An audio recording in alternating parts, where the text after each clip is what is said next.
yang tidak sopan. Saya di sini sebagai penginjil, haram hukumnya menyampaikan sesuatu yang tidak ada datanya. Paham kau? Saya bukan penyesat. Mau disyakar mukamu? Mau? Bismillahirrahmanirrahim. Assalamualaikum warahmatullahi wabarakatuh. Alhamdulillahirabbil alamin, wassalatu wassalamu ala Rasulillah wa ala alihi wa sahbihi wa mawalah, amma ba'du. Sahabat beriman yang dimuliakan Allah, syukur alhamdulillah kita bertemu lagi di channel ini. Pada kesempatan yang berbahagia ini, saya mengajak kita semua untuk bersama-sama menyimak dialog ilmiah antar lintas agama. Tentunya banyak sekali ilmu, hikmah, dan manfaat yang bisa kita jadikan pelajaran dalam kehidupan kita sehari-hari. Penasaran seperti apa videonya? Mari kita simak bersama. Selamat mendengarkan. Pembuktian. Oke. Buktikan silakan, dulu. Gurunda. Apa soalnya apa? Buktikan Maksudnya dulu Pembuktian bahwa Islam itu benar katanya. Buktikan dulu ajaran Islam lebih baik daripada Kristen, itu maksudnya. Iya, sederhana bang. Islam itu kebenarannya absolut. Islam menyembah kepada Allah. Allah mewahyukan Al-Quranul Karim kepada Nabi Muhammad sallallahu alaihi wasallam. Nabi Muhammad sallallahu alaihi wasallam kemudian seia sekata dengan pengikutnya. Yesus menerima Injil, menyampaikan kepada siapa? Gak ada, kosong, langsung habis. Murid-muridnya sudah tak ada. Gak ada nyambungnya dengan Kristen. Kalau Islam dari Allah subhanahu wa ta'ala yang maha suci lagi maha tinggi, mewahyukan Al-Quran melalui Roh Kudus kepada baginda Rasulullah Muhammad sallallahu alaihi wasallam. Al-Quran kemudian dijadikan tempaan keilmuan, baik hubungannya kepada Allah Tuhan dan hubungannya kepada sesama manusia. Al-Quran itu kemudian dijadikan sebagai pijakan dalam bermasyarakat, berkeluarga, individu dan seterusnya. Rasulullah mengajarkan kepada kami sampai hari ini. Sampai hari ini. Maka Roh Kudus menyertai kami sampai hari ini. Mana Roh Kudusnya?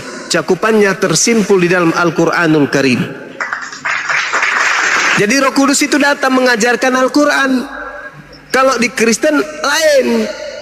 Roh datang kepada pribadi-pribadi Kristen. Berbeda konsepnya. Nah, sedangkan di antara dua manusia mulia ini, yaitu baginda Rasulullah Muhammad sallallahu alaihi wasallam dan Yesus yang datang di tengah-tengah Bani Israel, lahir tanpa ayah, mengajarkan Injil kepada Bani Israel. Dua manusia mulia inilah yang menerima firman dari Tuhan, lalu memberikan firman itu kepada pengikutnya. Nabi Muhammad memberikan kepada pengikutnya, umat Islam. Yesus memberikan kepada pengikutnya. Siapa pengikutnya? Gak ada lagi. Karena Kristen itu bukan. Kristen ini pengikut Yesus yang lain. Karena Yesus yang datang kepada Paulus mengajarkan Roma, Galatia, Filipi itu. Sedangkan Yesus sendiri tidak mengajarkan Roma, tidak mengajarkan Galatia dan seterusnya. Yesus hanya mengajarkan Injil kerajaan Allah kepada Bani Israel. Markus 1 nomor 14. Gitu bang, kebenarannya itu.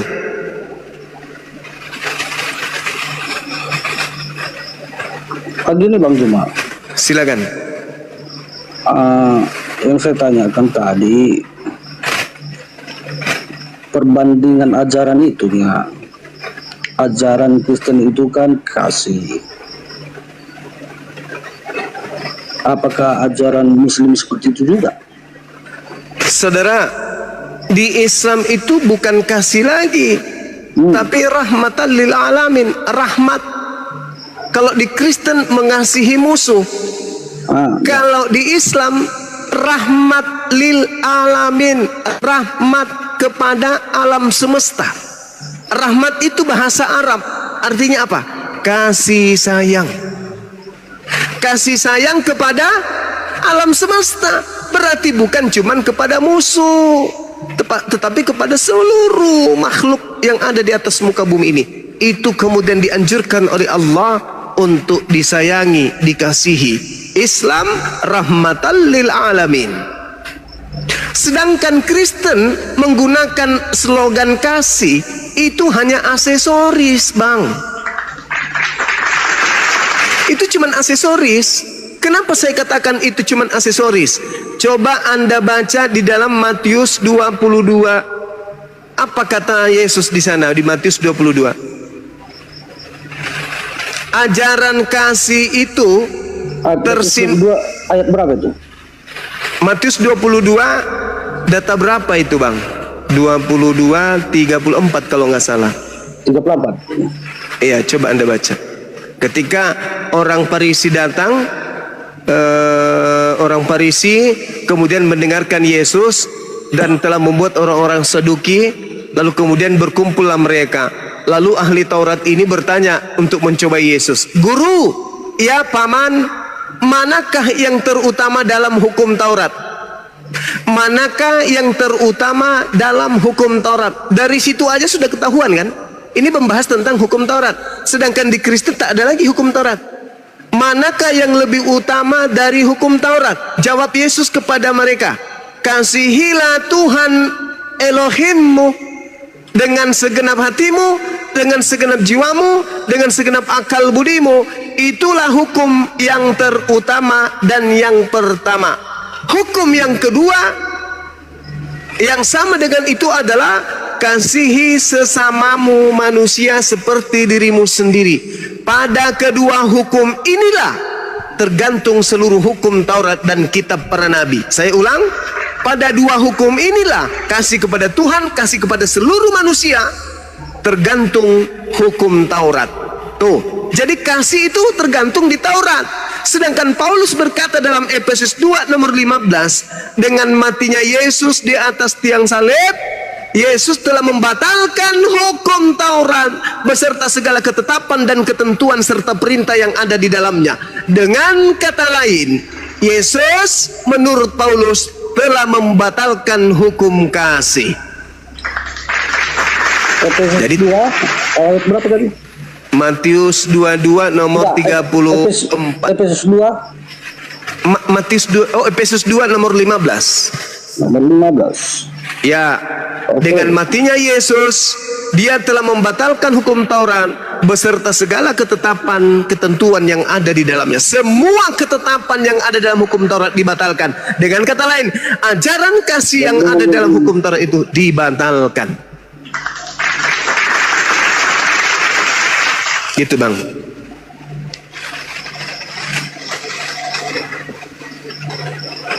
Itu kan disambung itu, Bang. Sebab dengan matinya Yesus sebagai manusia, ia telah membatalkan hukum Taurat dengan segala perintah dan ketentuannya untuk menciptakan keduanya menjadi satu, menjadi manusia baru di dalam dirinya, dan dengan itu mengadakan damai sejahtera. Apalagi, Bang, yang kurang? Ya, itu dia sudah membatalkan, lalu menjadikan hukum Taurat itu bersatu dengan dirinya. Lalu apa? Mati digantung untuk Kristen. Makanya di dalam Galatia 3:13, Kristus telah menebus kita dari kutuk hukum Taurat dengan jalan menjadi kutuk, sebab ada tertulis, terkutuklah orang yang mati di atas tiang salib. Tuh kata Paulus. Kalau itu, Bang, itu memang ada, terkutuklah orang yang mati di kayu salib. Itu kan artinya begini, di penjara sana pun ada juga itu yang di penjara nggak ada kesalahannya. Begitulah itu, Bang. Saya tidak ngerti, saudara, arah pembicaraan. Pernah nggak Abang dengarkan berita bahwasannya di penjara itu ada salah tangkap? Pernah nggak? Ada, betul. Nah, seperti itulah Yesus. Berarti Yesus salah tangkap. Yesus itu tidak punya kesalahan. Berarti salah tangkap, Bang. Nah, seperti itulah ceritanya. Nah, kalau salah tangkap berarti semuanya salah dong. Kenapa begitu salah? Berarti tak ada nubuatan. Begini loh, Bang, nubuatan itu harus terjadi. Ya, katanya salah tangkap tadi. Dengan Bang, cara salah tangkap itulah terjadi kejadian itu. jadi Yesaya 53 itu nggak ada hubungannya. Apa itu, Bang? Yesaya 53. Yesaya Ada nggak nubuat Yesus untuk mati dibunuh? ada. Loh, berarti nggak salah tangkap Cak Ayu. Berarti sudah direncanakan, ada rancangan untuk melakukan pembunuhan terhadap Yesus. Berarti nggak salah tangkap. Abang saya tanya dulu, ada nggak kesalahan Yesus dia digantung? Tak ada. Lah, terus kenapa dia digantung? Berarti bukan dia yang digantung. Terus siapa? Loh, kan tak ada salahnya. Katanya yang digantung itu orang terkutuk. Maksudku terus siapa yang digantung? Kan abang bilang tadi. Orang yang terkutuk, Bang. Baca Ulangan 27 nomor 25. Terkutuklah orang yang makan uang suap untuk menyerahkan orang benar agar dibunuh. Itu siapa pelakunya? Yudas. Yudas. Alhamdulillahirabbil alamin. Berarti yang terkutuk di situ siapa? Itu transparan Yudas. Yudas. Gitu dong, Bang. Berarti Yesus ini diselamatkan, yang menggantikannya adalah Yudas. Berarti ketika hendak menipu Tuhan, rupa-rupanya Tuhan membalas tipuan mereka dengan tipu daya yang jauh lebih dahsyat. Coba Anda baca di dalam Matius 26 nomor 4. Mereka membuat tipu muslihat. Coba Anda baca Matius 26 nomor 59. Mereka membuat saksi-saksi palsu. Baca Markus 14 nomor 1. Mereka melakukan penipuan-penipuan untuk supaya bisa menjebak Yesus agar dia bisa disalibkan. Tapi apa? Tuhan membalas tipu daya mereka. Tuhan membalas kemudian tipu muslihat mereka.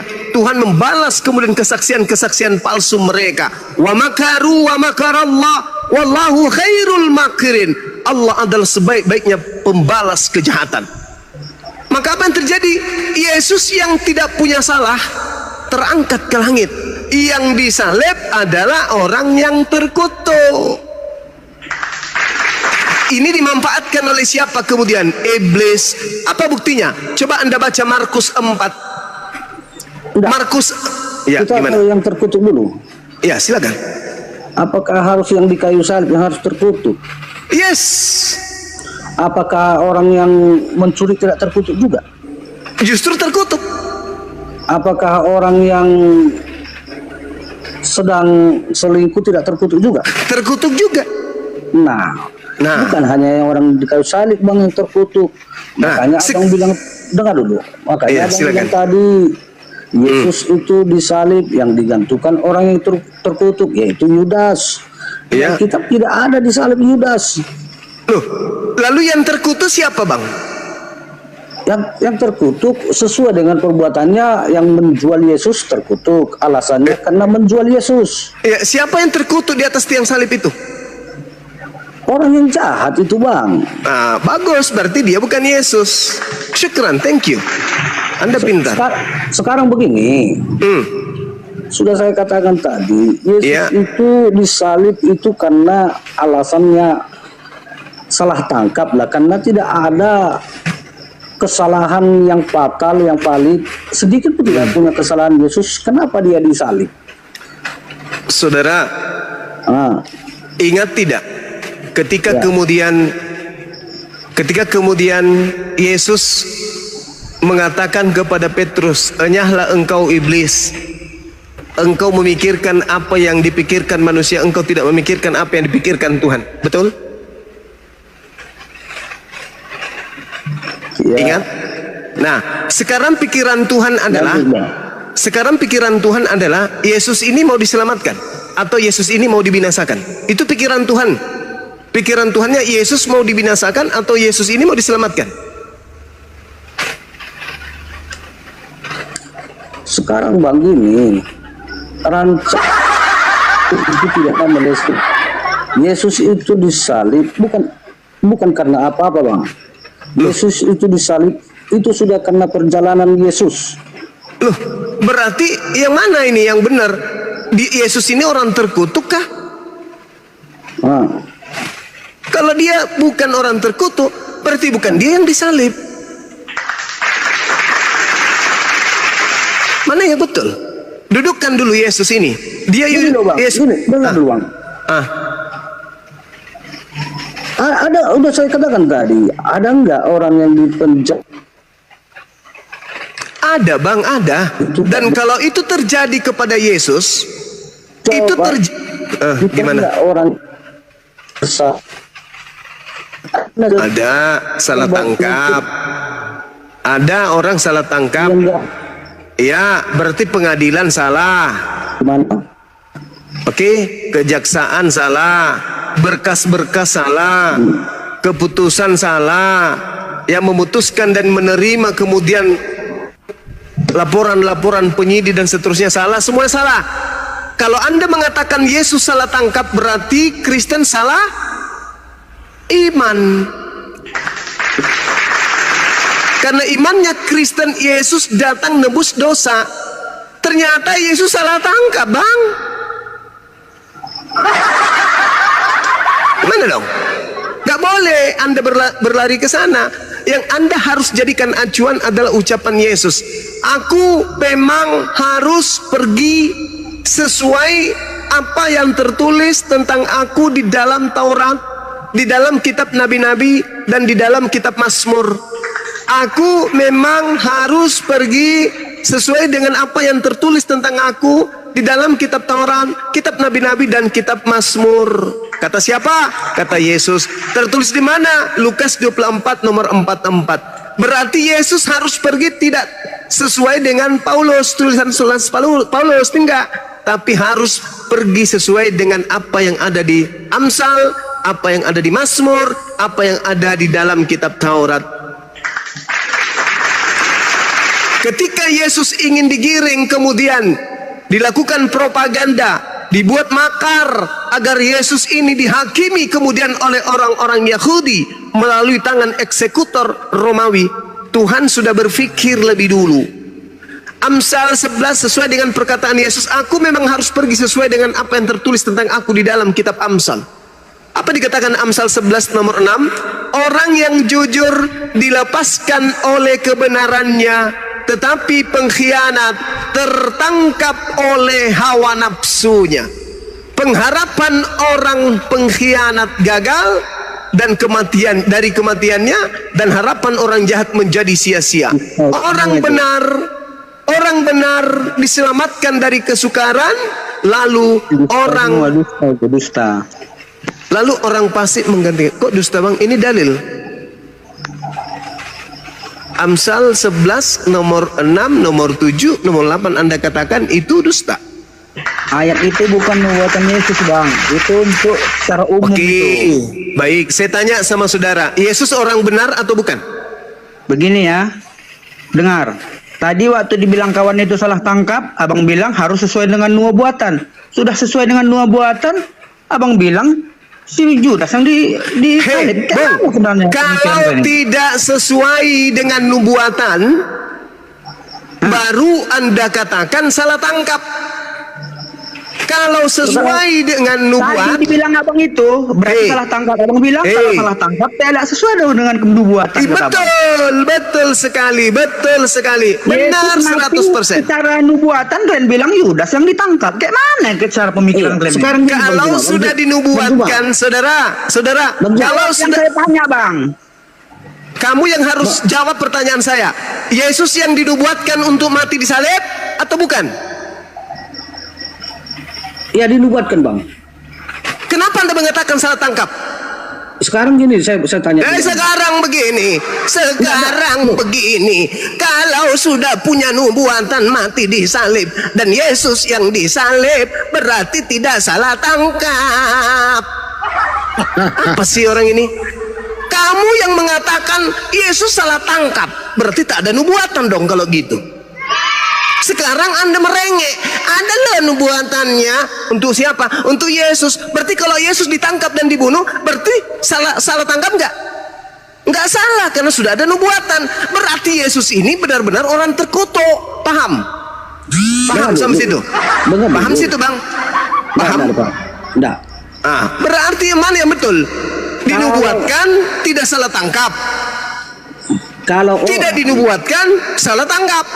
Kalau orang yang dipenjara karena tidak ada kesalahan, itu apa itu namanya? Salah tangkap, paman. Terus Yesus nggak punya kesalahan lalu disalib, apa namanya itu? Yesus tidak punya kesalahan tapi disalib. Ya salah tangkap.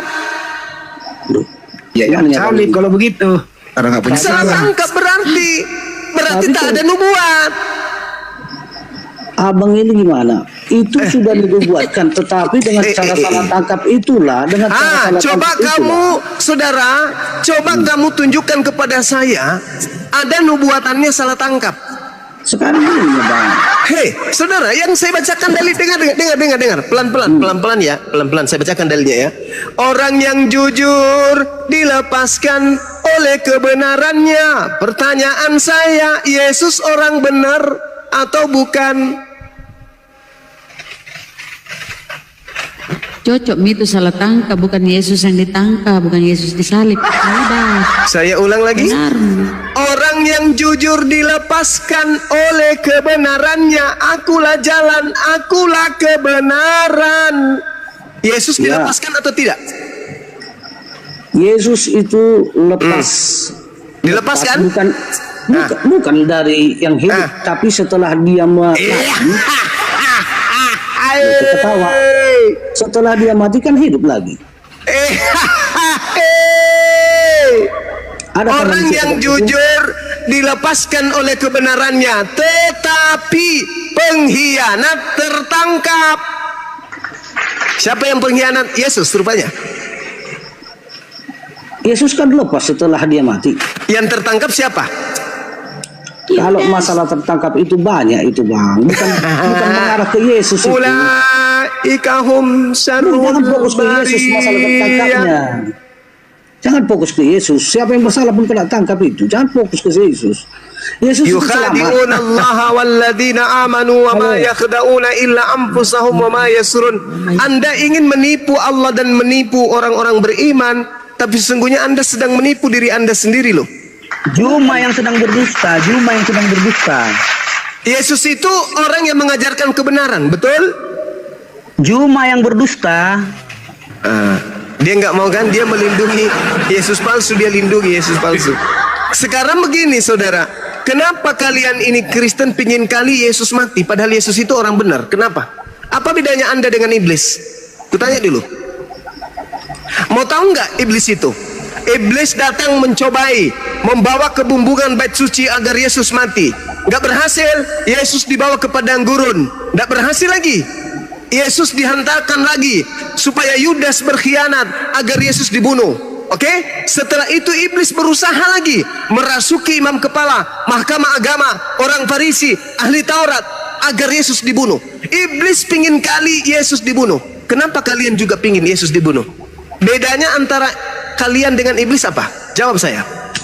Iblis mau Yesus dibunuh, kalian juga mau Yesus dibunuh. Bedanya kalian dengan iblis itu apa? Jawab. Kami tak pernah menginginkan Yesus dibunuh. Loh, kamu mempertahankan dari tadi ngotot. Saya sudah memperjuangkan, saya baca dalil. Orang yang jujur dilepaskan oleh kebenarannya. Yesus lepas dong, karena dia orang benar. Tetapi pengkhianat, terbukti bahwa dia itu tidak berdosa, dia hidup itu lepasnya. Mama. Adakah yang seperti itu? Loh, bagaimana dengan dalil yang mengatakan bahwa di dalam Amsal 21 nomor 18? Ayo, Anda itu bikin judul aneh-aneh. Orang fasik dipakai sebagai tebusan bagi orang benar, dan pengkhianat sebagai ganti orang jujur. Di mana cara Anda untuk menganulir dalil ini?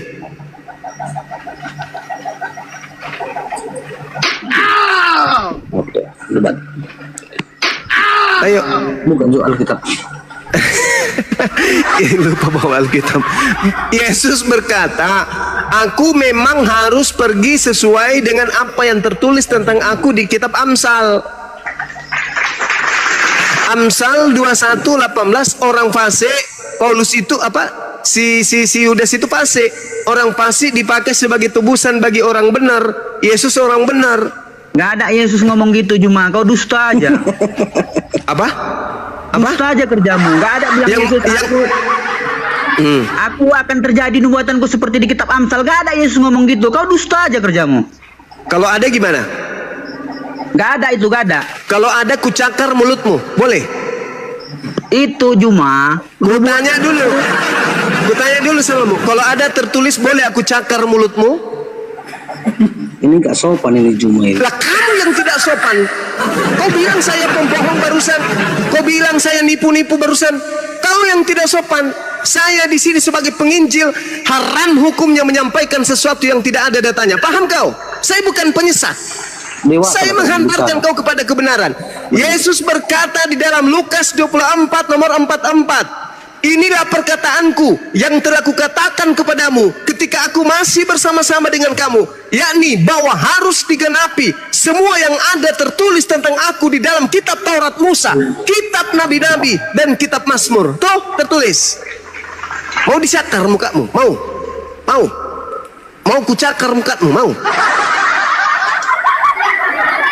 Jangan kau katakan saya penyesat, pembohong, pendusta. Enggak. Aku berbicara sebagai penginjil. Saya gunakan dalil-dalil karena saya tidak menemukan lagi Injilnya Yesus kecuali hasil penulisan wartawan yang tidak diketahui siapa dia.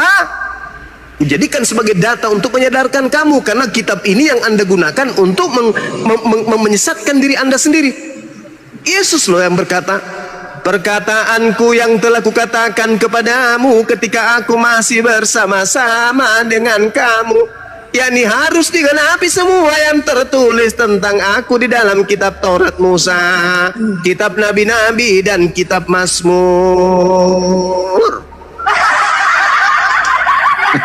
Kata Yesus loh. Tidak dikatakan aku harus pergi menggenapi nubuatan yang tertulis di dalam kitab Roma, Galatia, Filipi. Gak ada. Yang tertulis adalah kitab Nabi-Nabi, kitab Mazmur, kitab Taurat Musa. Jadi acuan untuk menjelaskan Yesus cara perginya meninggalkan dunia harus berdasarkan kitab-kitab tersebut. Di Amsal jelas dikatakan orang benar diselamatkan dan yang dipakai sebagai ganti adalah orang fasik. Pengkhianat sebagai ganti orang jujur. Yesus orang jujur, Yudas pengkhianat. Maka ketika Yesus ingin ditangkap, yang menggantikannya sopo? Pengkhianat. Siapa pengkhianatnya? Mister Yudas. Yudas. Gitu aja kok bingung. Kenapa Anda begini? Karena pada diri Anda itu ada iblis yang menjebak Anda di dalam kebohongan yang sudah turun-temurun mendarah daging dari sejak semula. Paham? Dalil disajikan kok dilawan semua. Kalian ini kenapa ngotot Yesus harus mati? Yesus itu orang benar. Apa di dalam tertulis di dalam Ulangan Keluaran 23 nomor 7? Jangan kau membunuh orang yang benar. Jangan kau membunuh orang yang tidak bersalah. Itu perintah Tuhan. Berarti Yesus tidak boleh dibunuh karena Yesus orang benar. Itu bukan untuk Yesus itu kalimatnya Juma. Tadi Yesus berkata, apa yang tertulis tentang aku di dalam Taurat, Keluaran itu adalah Taurat. Cak Ayu, pingin rasanya kuludahi mukamu kawan. Coba kau dekat sini, kuludahi mukamu betul. Juma. Lalu dari jangan ikut campur dulu dari. Diam dulu kali di pojok. Coba kau dekat di sini. Aku berdahak, ku lempar dahakku itu ke matamu. Kenapa? Karena kau punya mata, kau punya otak, kau punya Bible. Tertulis demikian adanya. Kau bantah pula. Hah? Malaikat dari mana lagi yang kau harapkan untuk menyelamatkan kau? Bang Suma tanpa kau bayar, gratis ku ajarin samamu. Pendeta hanya memungut perpuluhan samamu, tapi pendeta tidak menginginkan keselamatan terjadi padamu. Kenapa? Karena pendeta sejatinya adalah perpanjangan tangan dari Mesias palsu yang datang kepada Paulus. Paham kau?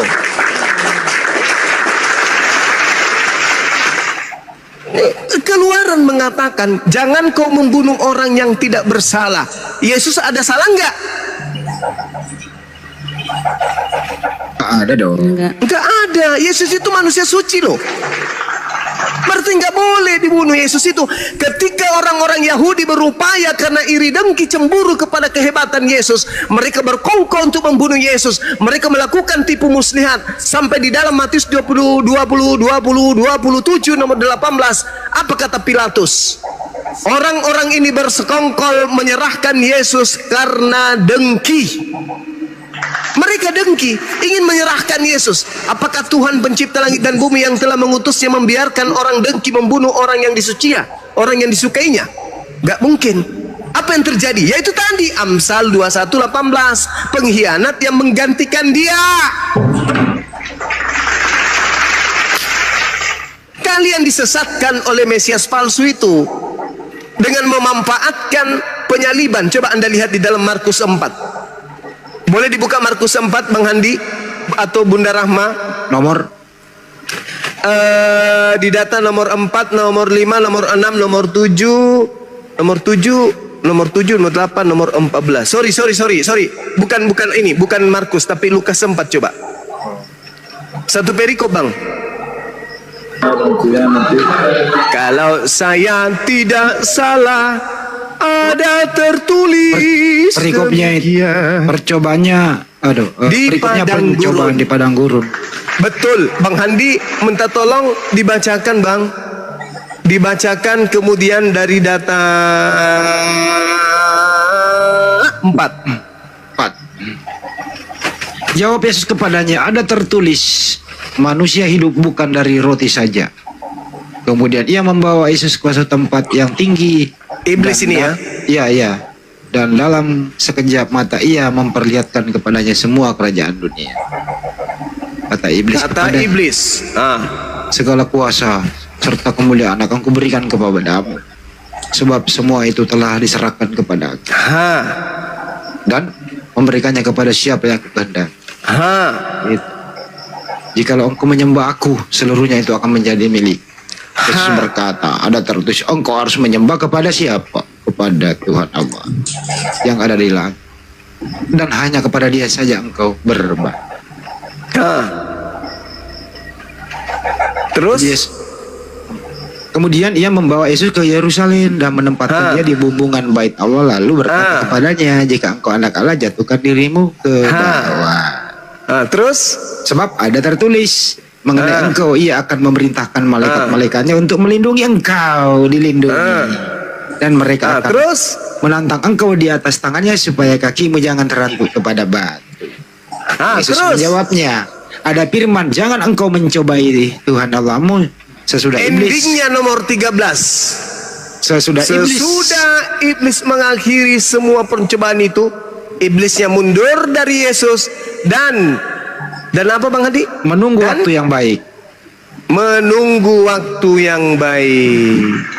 Iblisnya mundur. Wah, ternyata Yesus susah untuk dicobai. Yesus ini susah untuk dikelabui. Yesus susah untuk dikibulin. Mundur iblisnya sambil apa? Menunggu waktu yang tepat. Kapan waktu yang tepat itu? Ketika orang-orang Yahudi tidak suka kepada Yesus, itu dijadikan oleh iblis sebagai ajang yang bermanfaat dan baik untuk kesempatan itu. Apa yang terjadi? Dia merasuki Yudas. Ketika huru hara terjadi antara orang Yahudi, orang Farisi, Anda boleh baca di dalam Yohanes 11 nomor 45 sampai nomor 57. Baca di situ. Baca baik-baik. Iblisnya kemudian datang ikut campur. Ketika orang Farisi, orang Yahudi sekongkol ingin membunuh Yesus, kemudian Yesus lari bersembunyi di Efraim. Kemudian iblis merasuki Yudas agar Yudas menyampaikan kepada orang-orang Yahudi, tempat orang Roma, tempat persembunyian daripada gurunya. Iblis masuk ke dalam Yudas. Apa tujuannya iblis masuk ke Yudas? Agar Yesus disalibkan. Selesai di situ, iblis merasuki imam kepala, mahkamah agama, orang Farisi, agar mereka melakukan persekongkolan, membuat saksi palsu, membuat tipu muslihat. Agar apa? Agar Yesus disalibkan. Iblis berupaya untuk mencelakai Yesus, baik melalui iblis langsung maupun melalui orang lain. Yesus berkata apa? Yohanes 14 nomor 30. aku memang tak lama lagi akan pergi. Sebab penguasa dunia telah datang, yaitu iblis. Dan iblis sedikit pun tidak berkuasa terhadap diriku. Berarti upaya iblis merasuki Yudas, merasuki iman kepala, merasuki kemudian mahkamah agama, orang Farisi, ahli Taurat, itu semuanya sia-sia.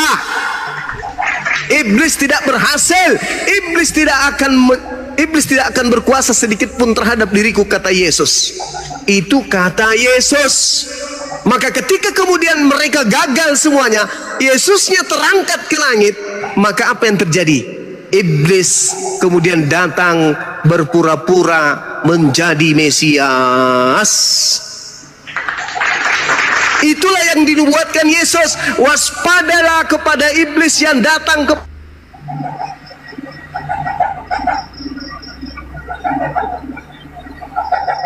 Ya, Mute. suaranya hilang. Nggak ada suara. Cek, suaranya hilang. Apa kena lipat Gurunda ini? Ya, di tab-tab layar teman-teman, tembusin sampai 1K. Itu yang perlu saudara pahami. Itu yang perlu saudara pahami. Ketika Yesus terangkat ke langit, iblisnya muncul kemudian menjelma menjadi Yesus. Coba Anda lihat di dalam Matius 28. Tadi saya baca, Bang Handi membaca Lukas 4. Kepadaku telah diberi kuasa baik di langit maupun di bumi, dan aku berhak memberikan kepada siapa yang aku kehendaki. Itu siapa? Iblis.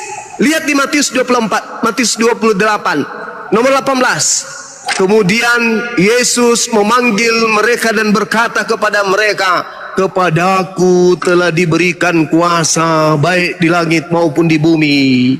Pergilah ke seluruh dunia, jadikanlah seluruh bangsa menjadi pengikutku. Itu siapa? Itu siapa? Hei, itu siapa? Iblis. Iblis laknatullah alaih. Na'udzubillah, summa na'udzubillah.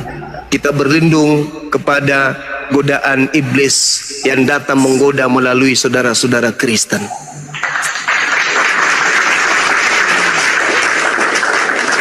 Jangan sangka yang datang kepada Paulus itu Yesus.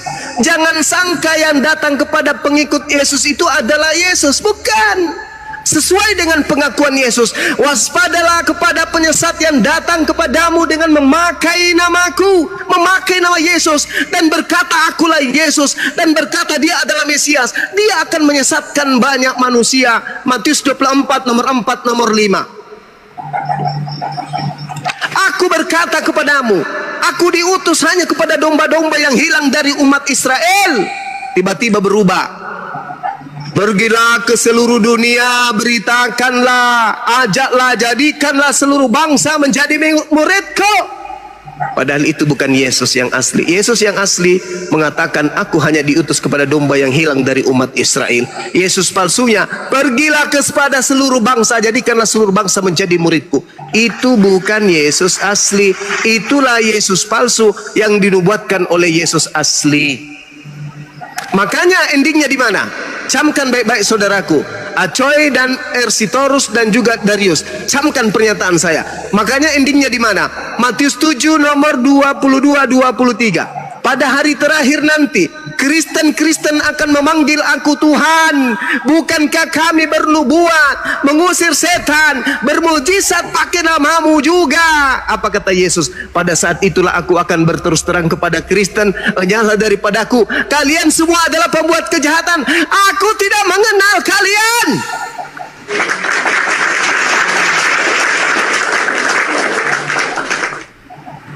Wa isqalallahu ya Isa bin Maryam ya bani Israel inni rasulullahi ilaikum. Wa isqalallahu ya Isa bin Maryam a anta qulta linnas tahizuni wa ummi qala subhanaka ma yakunu li an aqula ma laysa li bihaqqin ma qultu lahum illa ma amartani bi an i'budullaha rabbi wa rabbakum. Hei Isa, ya Allah, apakah kamu yang mengajarkan Kristen untuk menuhankan dirimu selain daripada aku? Qala subhanaka ma yakunu li an aqula ma laysa li bihaqq. Maha suci Engkau ya Allah, aku tidak pernah mengajarkan di luar Yahudi untuk menuhankan diriku selain daripada dirimu. Sesungguhnya aku mengajarkan kepada mereka, ma qultu lahum illa ma amartani bi ani abudullah rabbi wa rabbakum. Sembahlah Allah Tuhanku dan Tuhanmu. Jangankan kepada Bani Israel, kepada iblis pun yang datang mencobai aku, kuperintahkan dia untuk menyembahnya kepadamu. Dan bahkan di dalam Yohanes 4 nomor 24 nomor 22, dari Yohanes 4 nomor 22 tertulis dengan sangat jelas di sana, aku dan pengikutku menyembah apa yang kami kenal, kalian semua menyembah apa yang tidak kalian kenal. Kami bukan mau dengar khotbah loh Juma. Pasang otakmu baik-baik. Aku sedang meruqyah kau menggunakan Bible. Paham? Kami bukan dengarkan khotbah. Sekarang pertanyaan saya kepada saudara, apakah Yesus menubuatkan akan munculnya Yesus palsu? Ya atau tidak? Sekarang saya tanya, tegas-tegas saya jawab, Yesus atau Yudas yang disalib? Ketika ditanya balik tanya, itulah buktinya di dalam dirimu hanya ada roh si jahat. Ditanya malah balik tanya, bukannya mau menjawab pertanyaan, si iblis malah menggoda dirimu menjawab pertanyaan dengan bertanya. Aye. Kapan kau bisa sehat? Kapan? Hah? Kapan? Saya bertanya, apakah Yesus mengatakan akan datang Yesus palsu? Ya atau tidak? Sekarang aku ingin bertanya, kira-kira yang membuat kau seperti ini apa? Kebenaran atau kesesatan? Ini pertanyaan mendasar. Yesusnya mengajarkan kemudian kepada muridnya akan muncul Yesus palsu, ya atau tidak? Jawabanmu? Kamu melindungi Yesus palsu, kawan. Kamu berusaha untuk menyembunyikan identitas iblis yang ada pada dirimu, kawan. Gak ada Yesus palsu, gak ada. Berarti Yesus pembohong. Gak ada Yesus palsu. Berarti Yesus pembohong. Cuma apapun yang kau bilang kuterima, karena aku dapatkannya dusta-dusta, maka ku lawan. Dengarkan. Waspadalah kepada penyesat yang datang. Waspadalah kepada penyesat yang datang kepadamu dengan memakai nama Yesus. Penyesatnya datang memakai nama siapa? Yesus. Tegas aja kau ucapkan, Yesus atau Yudas yang disalib. Itu aja, coba. Pasti aja. Allahu Akbar, Masya Allah. Udah. Yang disalib itu Yudas berdasarkan Bible. Yang bangkit naik ke surga itu Yudas. Yang bangkit keluar dari kubur itu iblis. Itu pendapatmu. Loh, kata Yesus loh. Hah? Kata Yesus. Yang bangkit naik ke surga itu siapa itu? Yudas. Itu tidak melalui kebangkitan dia. Yesus langsung terangkat. Yang keluar dari gua kubur, yang dilihat orang terangkat naik ke surga itu siapa? Yudas. Yang naik ke langit itu Yesus. Hah? Yang naik ke langit itu Yesus. Loh, kalau dia yang keluar dari kubur, yang keluar dari kubur itu bukan Yesus. Itu di mana? Di Al-Quran atau di kitabmu? Lalu yang dia disaksikan orang banyak naik ke surga itu Yudas. Yang naik ke langit itu Yesus.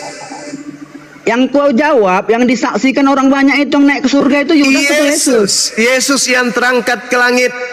Yudas tidak terangkat ke langit. Yang keluar dari kubur itu oknum yang berbeda. Dialah Yudas berdasarkan Bible. Di mana tertulis itu? Yudas yang pengkhianat itu bisa bangkit. Apanya di mana tertulis? Yesus, kamu katakan iblis. Loh, Yesus mengatakan waspadalah kepada penyesat yang datang kepadamu dengan memakai nama Yesus. Enggak, tadi yang bangkit dari yang kubur kamu katakan Yesus itu iblis. Di mana? Siapa yang bangkit itu? Markus 16 nomor 12. Hati-hati. Markus 16 nomor 12. Pengarang Markus berkata, lalu Yesus menampakkan diri dalam rupa yang lain. Pertanyaan saya dari pengarang, jangan pengarang itu asumsimu pengarang. Lalu Markus, apa kalau bukan pengarang? Markus berapa itu? Kau buktikan yang Markus terangkat naik 16. disaksikan orang banyak itu Yudas atau Yesus. Markus 16 nomor 12. Lalu dia menampakkan diri dalam rupa yang lain. Pertanyaan saya. Kau nggak pernah mau topik itu apa dia menjawab. Pertanyaan saya. Dari Saya mana mau pengarang kritikanmu. Markus?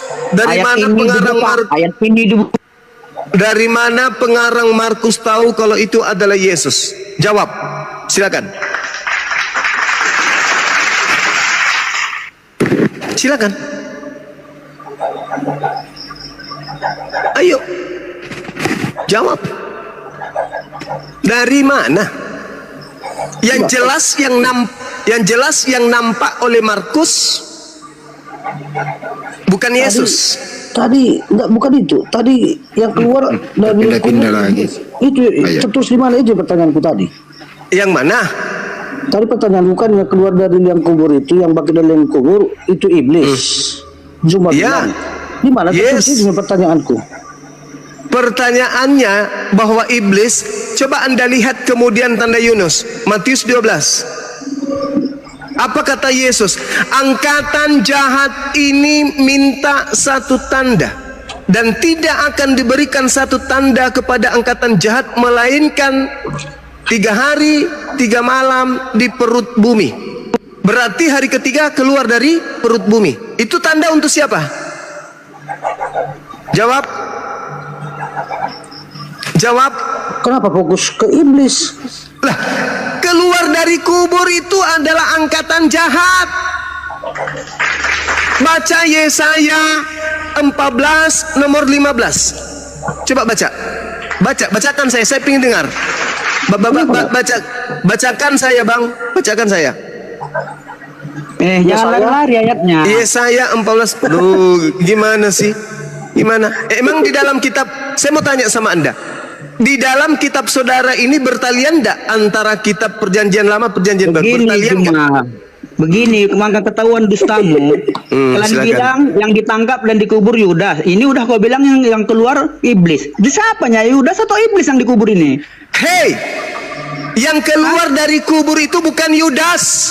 Ngapain Yudas keluar dari kubur? Untuk apa? Yang keluar iblis lah. Sementara yang diserupakan Yudas, kalian bilang kayak mana tipu-tipu ini? Pada saat penyaliban Cak Ayu. Iya.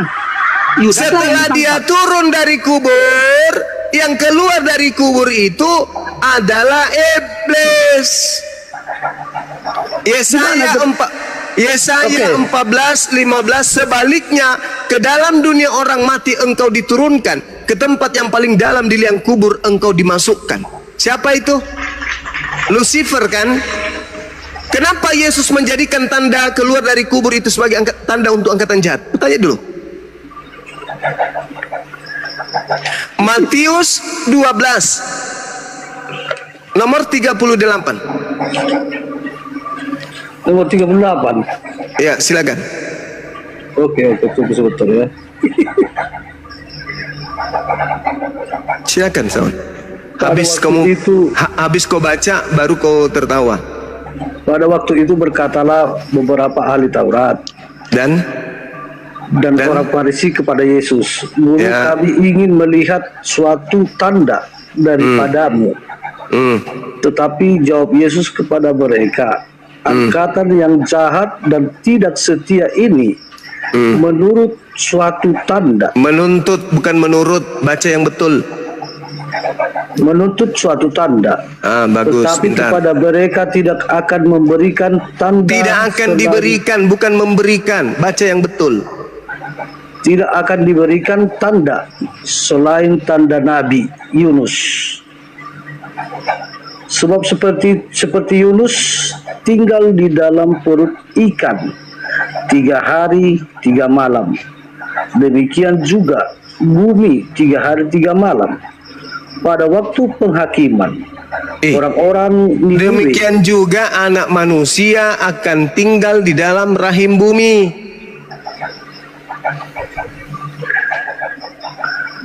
Ya, terus. Itu tanda untuk siapa?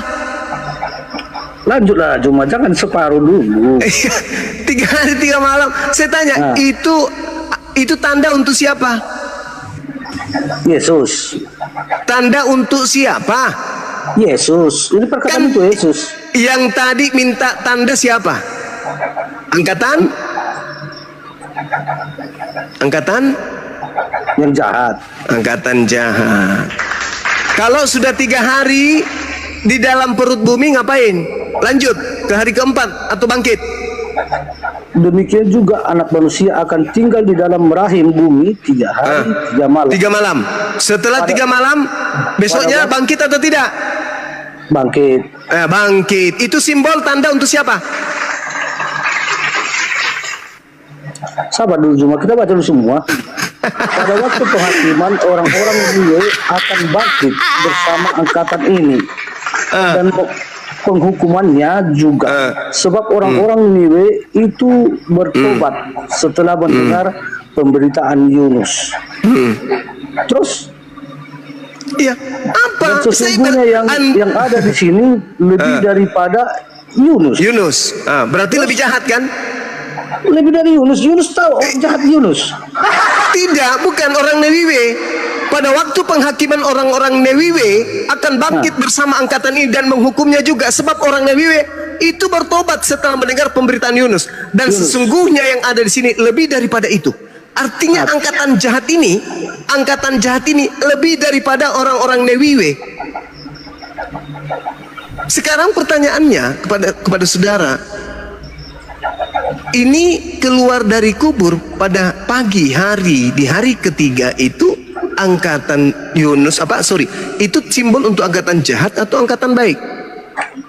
Semua mulai iblisnya bekerja. Ini saya mau jawab atau gimana ini? Saudara, Anda baca di dalam Lukas 24 nomor 37. Ketika mereka melihat sosok Yesus itu datang, mereka mengatakan, mereka mengira melihat hantu kan? Iya. Kenapa dia tidak mengatakan, Tuhanku sudah keluar dari kubur? Kenapa justru murid-muridnya yang asli ketakutan? Mereka tidak percaya apa perkataan Yesus akan terjadi. Sekarang begini, kalau saudara Sitorus yang ada di situ pada hari ketika melihat Yesus keluar dari kubur, apa yang Anda lakukan? Saya terkejut dan tidak percaya bahwa itu Yesus. Berarti Anda kurang beriman. Bukan angkatan jahat. Kurang beriman. Bukan. Angkatan jahat yang diberi tanda, murid-muridnya tidak diberi tanda. Bukan itu arahnya. Mereka memastikan. Yang minta dengar, yang minta tanda angkatan jahat atau angkatan benar? Semua orang yang sudah dikubur pasti angkatan jahat, tetapi Yesus bangkit. Maksudnya bukan begitu, Cak Ayu. Alamak. Orang-orang jahat ini datang, orang Farisi termasuk Paulus ini datang kemudian. Guru, ya paman, kami ingin minta satu tanda dong darimu sebagai tanda kehebatanmu.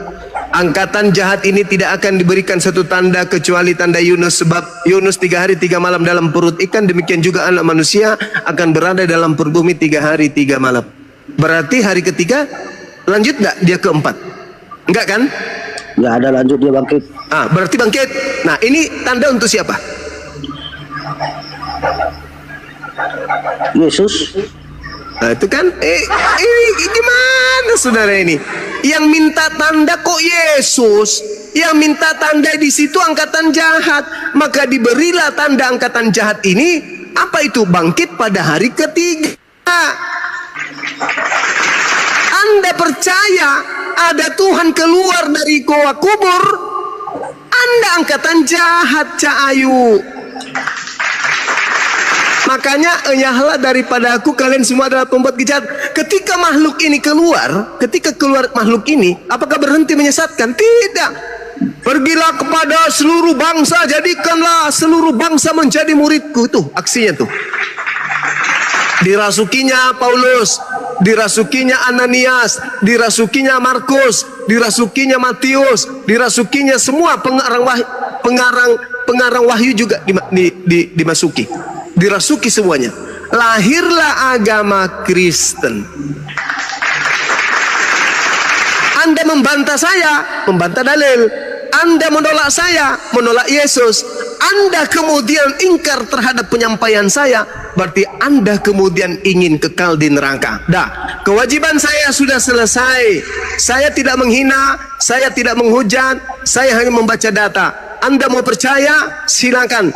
Anda tidak percaya, berarti Anda termasuk orang yang unik, punya kitab tapi tidak dipercaya. Demikian sahabat-sahabat, saya ingin minum kopi dulu. Silakan.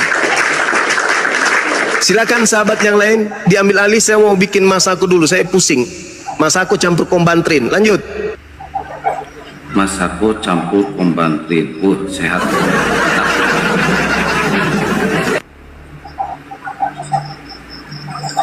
Nggak ditemukan.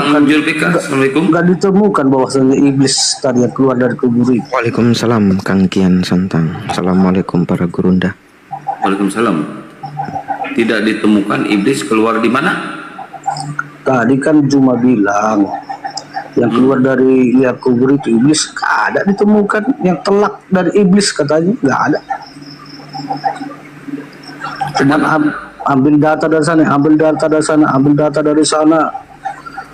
Tetapi nggak arahnya ke iblis. Masya Allah, sangat luar biasa pemaparan dari kedua belah pihak, sehingga membuat dialog ini semakin lebih menarik. Sahabat beriman yang dimuliakan Allah, tetaplah di channel ini karena dialog ini belum selesai dan masih banyak lagi hal-hal menarik yang akan kita dengarkan bersama.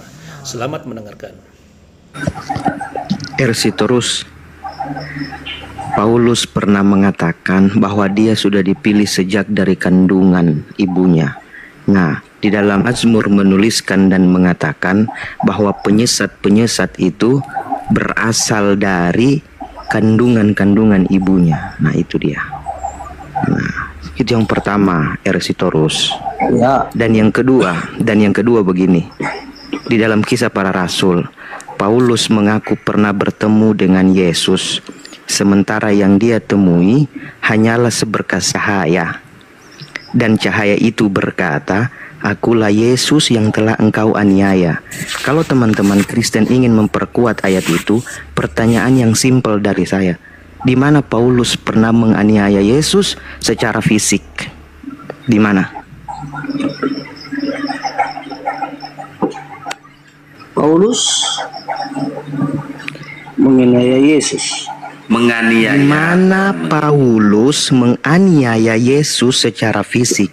Kalau teman-teman Kristen ingin menguatkan ayat itu, bahwa Paulus pernah bertemu Yesus ketika di dalam perjalanan ke Damsik, pertanyaan saya simpel, di mana Paulus menganiaya Yesus secara fisik? Yang dikatakan di situ, "Akulah Yesus yang telah engkau aniaya." Pertanyaan saya, di mana Paulus menganiaya Yesus? Silakan.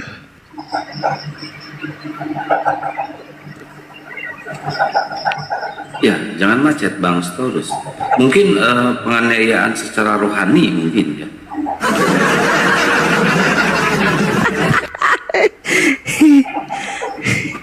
Ini si Torus ini kenapa sih dari tadi kok begini banget ya?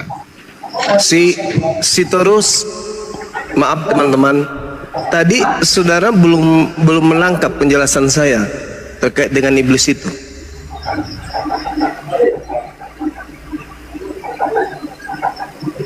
Belum.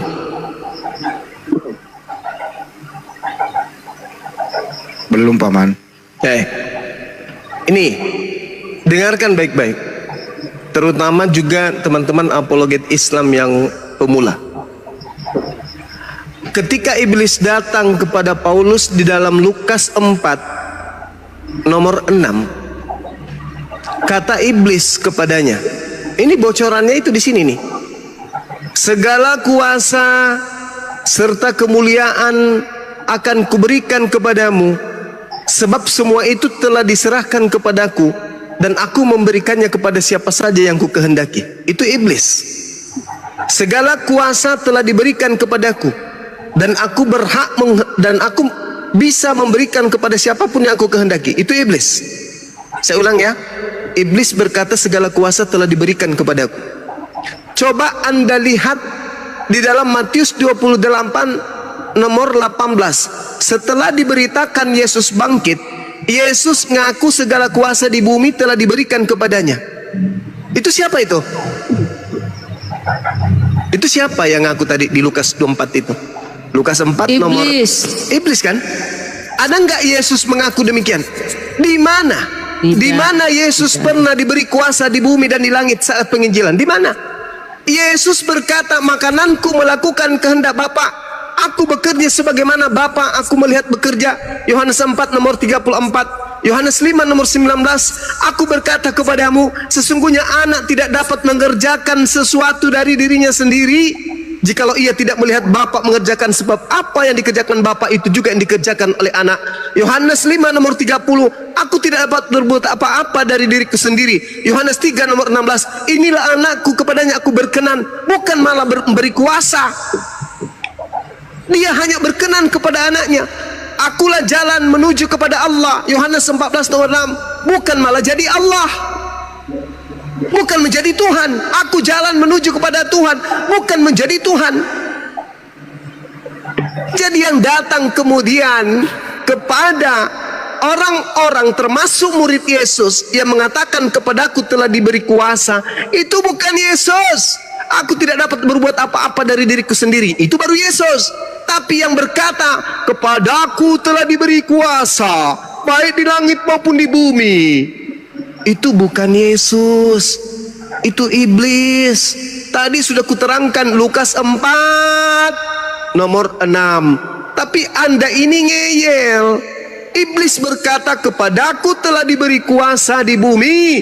Yesus juga mengatakan itu. Di mana Yesus mengatakan itu, Bung? Di dalam Yohanes 14 nomor 30. Catat dong kalau saya ngajar gini, catat supaya saya nggak capek menjelaskan. Yesus berkata, tidak lama lagi aku akan berkata-kata kepadamu. Maksudnya, aku tak lama lagi berkata denganmu sebab aku akan pergi. Karena penguasa dunia telah datang. Coba Anda baca di situ, Bang. Jangan buat saya capek. Saya sudah konser tadi 2 jam kurang lebih, suara saya habis. Di situ dikatakan oleh Yesus, Yohanes 14 nomor 30, tidak lama lagi kalian akan mendengarkan aku bicara, berkata-kata kepada kalian. Tak lama lagi, karena aku mau pergi. Kenapa aku harus pergi? Sebab penguasa dunia telah datang. Siapa penguasa dunia yang dimaksud oleh Yesus? Dan iblis tidak berkuasa sedikit pun terhadap diriku. Siapa itu penguasa dunia? Siapa? Siapa penguasa dunia? Hei! Siapa penguasa dunia? Siapa penguasa dunia? Menurut siapa? Menurut siapa? Iblis adalah penguasa dunia. Menurut Yesus. Tertulis di mana? Yohanes 14 nomor 30. Penguasa dunia telah datang, yaitu iblis. Dan iblis tidak berkuasa sedikit pun terhadap diriku. Lihat endingnya ketika Yesus dicobai, Bung. Di Lukas 4 nomor 13. Iblis mundur dari Yesus dan menunggu waktu yang tepat. Iblis mundur dari Yesus dan menunggu kesempatan yang baik. Untuk apa? Untuk merasuki orang-orang agar orang percaya kalau dirinya adalah Yesus. Mumpung Yesus sudah pergi nih, jadi saya tampillah seperti Yesus supaya orang-orang bisa tersesat. Sebab Yesus tadinya dipercaya loh, bangkitkan ini, membuat orang lumpuh berjalan, orang buta melihat. Nah, ini kesempatan aku pura-pura jadi Yesus. Namun orang berakal sehat akan percaya kepada Yesus. Sebelum Yesus terangkat, dia sudah menasihatkan, waspadalah kepada penyesat yang datang kepadamu dengan memakai nama Yesus dan berkata, akulah Yesus. Kenapa kamu nggak waspada? Kenapa kamu nggak waspada? Jadi yang datang kepada murid Yesus, kepadaku telah diberi kuasa baik di langit dan di bumi. Pergilah ke seluruh bangsa, jadikanlah seluruh bangsa menjadi pengikutku. Itu siapa? Itu siapa? Itu siapa? Itu siapa? Itu iblis. Iblis. Jadi yang kau sembah melalui Yesus itu iblis. Makanya endingnya lihat, enyahlah daripadaku, kalian semua adalah pembuat kejahatan. Aku tidak mengenal kalian, sebab yang kalian panggil Yesus, Yesus, Sus, Yesus, Sus, itu bukan aku. Itu bukan aku, itu Mesias palsu. Galatia 1 nomor 11 nomor 12. Dengarkan baik-baik. Aku menerima Injil bukan dari manusia, tetapi dari pernyataan Kristus Yesus. Nah, tergenapi kan? Yesus manusia, Paulus menerima bukan dari manusia, tetapi dari oknum yang bukan manusia yang namanya Kristus Yesus. Yesus berkata, waspadalah kepada penyesat yang datang kepadamu dengan memakai namaku. Aku manusia yang datang nanti setelahku penyesat memakai nama Yesus. Itu terjadi di mana? Di Paulus. Jadi kalau Anda bertanya sekali lagi, kulempar sendal. Di mana iblis itu? Kulempar sendal. Karena Lukas 4 nomor 6 iblis sendiri mengaku, kepadaku telah diberi kuasa. Yohanes 14 nomor 30, penguasa dunia telah datang, yaitu iblis. Kurang apa lagi coba? Yang mendirikan agama Kristen adalah Paulus. Yang diusir kemudian kelak adalah Kristen, pengikut Paulus. Kurang apa lagi coba? Cuman iblis yang ada di dalam diri Anda itu sudah kuat kali, Bang. Anda makan babi dari kecil, makan anjing, makan monyet, makan kera, makan biawak, makan kuda nil, singa, kemudian ular naga, apalagi dinosaurus. Anda makan semua, maka semakin kuat, ya, semakin kuat pengaruh iblis pada diri Anda. Tapi mohon setelah ini coba kurangi makan babi. Kurangi makan babi supaya aliran darah Anda itu bersih masuk ke otak, supaya Anda bisa mendengarkan penjelasan-penjelasan penginjilan seperti ini dengan baik. Saya ulang lagi ya, aku udah capek. Pembantri udah habis, podrek sudah habis, komik sudah habis, kopi pun tak ada. Orang sudah pada tidur, aku di gunung seorang diri. Ini udah pukul 2, tak ada yang bisa membuatkan saya kopi. Oleh karena itu saya buat sendiri dulu. Permisi. Semoga saudara Sitorus bisa mendapatkan pencerahan dan edukasi yang baik. Ya, silakan teman-teman. Ya. Oke, nggak apa-apa, nggak masalah.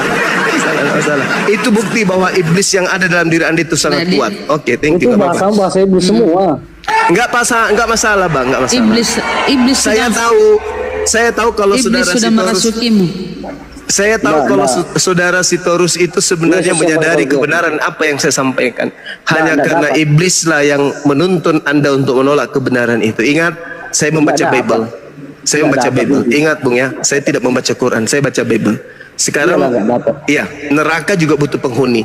Jadi saya tidak membutuhkan juga Anda harus sadar hari ini juga. Tapi ingat, renungkan keselamatan Anda. Iblis butuh teman di neraka. Demikian, udah. Sip babami, diam. Alhamdulillahirrabbilalamin. Demikianlah dialog antar lintas agama yang sangat menarik. Semoga kita bisa mengambil ilmu, hikmah, dan manfaat dari dialog tersebut. Sahabat beriman yang dirahmati Allah, terima kasih banyak sudah mengikuti channel ini. Doa dan harapan saya semoga sahabat semua selalu diberikan kesehatan, dimudahkan segala urusannya, dan dilancarkan rezekinya. Amin ya rabbal alamin. Demikian yang dapat saya bagikan, kurang lebihnya mohon maaf. Sampai bertemu lagi di video berikutnya. Wabillahi taufiq wal hidayah, waridha wal inayah. Wassalamualaikum warahmatullahi wabarakatuh.